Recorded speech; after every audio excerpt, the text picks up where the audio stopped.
Hi, everybody. I do this all the time. You know me. I'm going to take it off Bluetooth. Hi, this is Elizabeth Oshodi. I'm at work, busting my ass off full-time work, full-time school. And I know that it's hard all over the world. And I feel for people in Nigeria. But the problem with people in Nigeria is that your problems have no end. Your problems has no expiration date. So if you're not part of the ruling class, part of the cabal, a 419, a lucky entertainment person, or I don't know, there are lots of work that bring money in Nigeria. You are stuck, you will be stuck for a long time. This one will be said in the curse. So if I know you in Nigeria, and you are going to call me here for help, honestly, if you ask me for an amount that is high, you will not get a dime from me.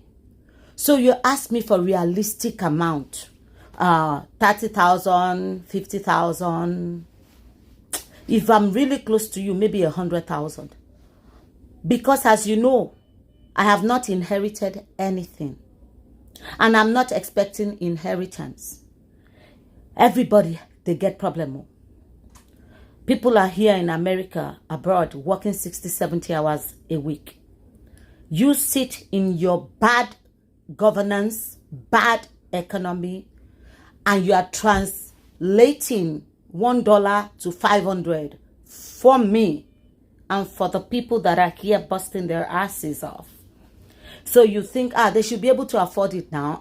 Shebi, it is just $100. That $100, who is going to give it to me when I give it back to you?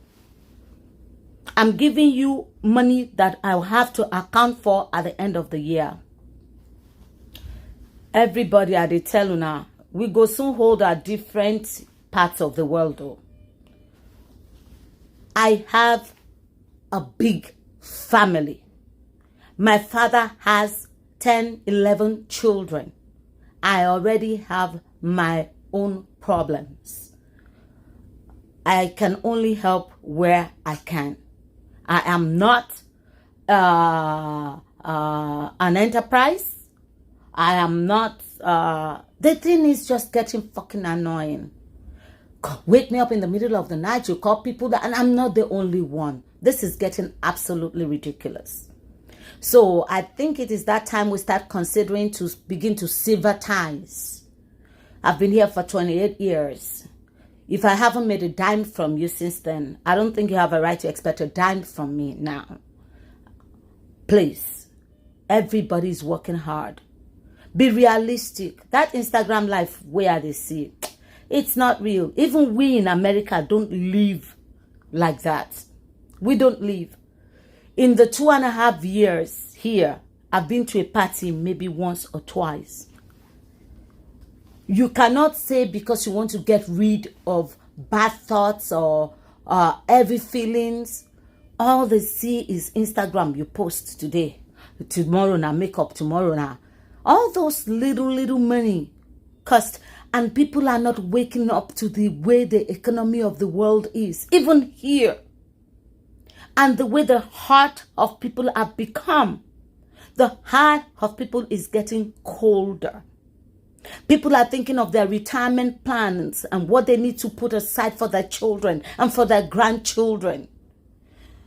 And people are still, some are still being wasteful and think it's time for the latest shoe and the latest shirt.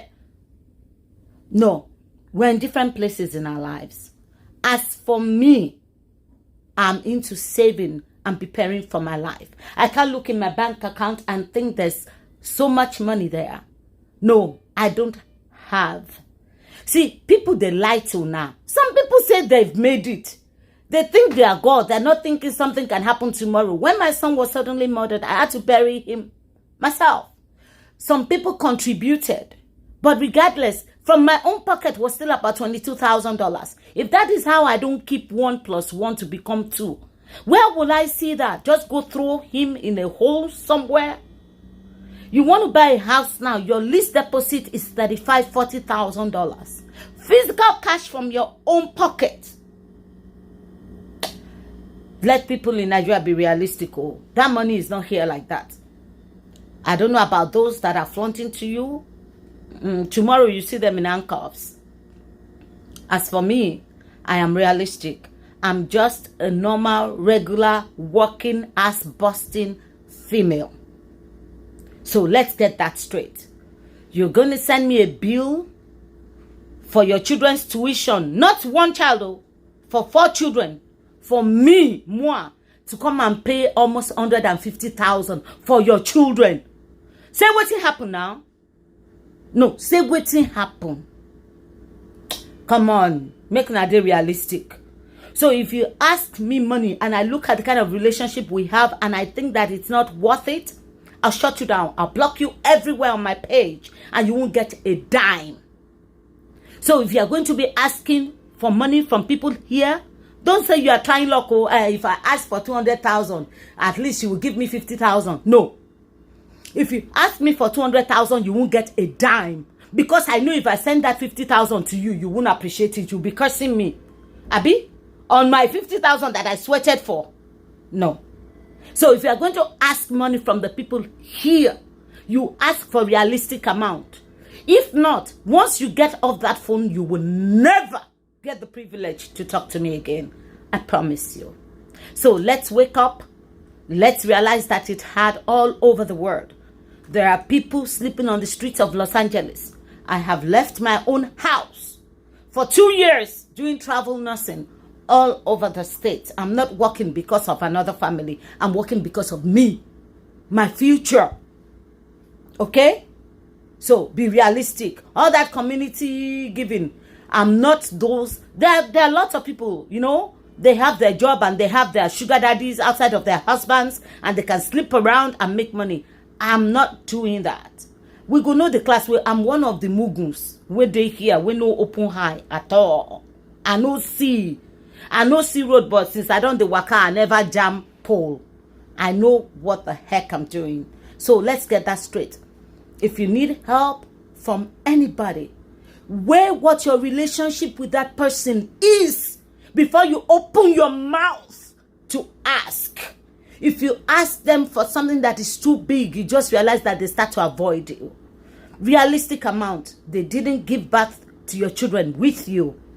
And I am telling you, my father is a philanthropist. And since my father has been helping since we were in diapers, there is not one person that came back to say, Dad, this was the child I came to beg for college money for. This was the child I came to pay for the hospital fees for. This was the child that you gave me money to pay for her tuition. I just brought her to say thank you to you. Nigerians don't know how to say thank you. They act like it is their right to your pocket. Let's begin to say a lot of thank yous. If you have ever begged for school fees from anybody and your child has graduated from school, begin to reawaken the softness in people's heart. Take that child to that person or the people that has helped you to send them to school. I know you want to sit down now, begin to eat pikin food. Abi, you have forgotten it is the whole community that contributed for your child's graduation. Take your children back. Take yourselves back. Take your husbands back. Take your mothers back to begin to say thank you to those people that has helped them. Because as it is right now, those that have are beginning to feel robbed. Why are we doing it? It is not that you say, God, thank you is with God. And God is not keeping my bank account. I'm sorry. God gave me the wisdom to keep my bank account. So in this situation, I am the person that has to talk. So if somebody has done something for you, go back and say thank you. We're all feeling robbed. Okay? So your child is now out of school. She's buying you a car. Abi? She's now in America. How about all the people that helped you bring up that child? That paid for her tuition? That gave you money when you were hungry? You don't need them anymore. And maybe in some cases, like your pastor said, very soon givers will become beggars. Yes. Because the motivation to even begin to do more than we do is not there. Learn to say thank you. And one thing I hate most in my life, if something happens between two people, you say, now she's now backing down to history. Yorubas will say, oh, seregun, ntori kale seregun la shen shore. It is because we can remind each other when that time comes, so that you can sit your asses up and do what is right and just. So if somebody has done you something before and they mention it, don't complain. Tell them another thank you, because that is what is right. Learn to say thank you for the goodnesses that you have received in your life. If I didn't do it, somebody else would do it. Really? And let other people go and do it now. The way the attitude of Nigerians are is a joy killer. It's a goodness stuffer. It will just knock the ability to want to do good from within your souls. Don't tell me if you didn't do it, somebody else would have done it. Why didn't they do it when you needed it? Let us always be grateful. Let our heart be truly grateful. And that is the way some of us are with God. We don't tell God enough thank you. We don't tell him. In our hearts, we feel $5 loaf for me should have given.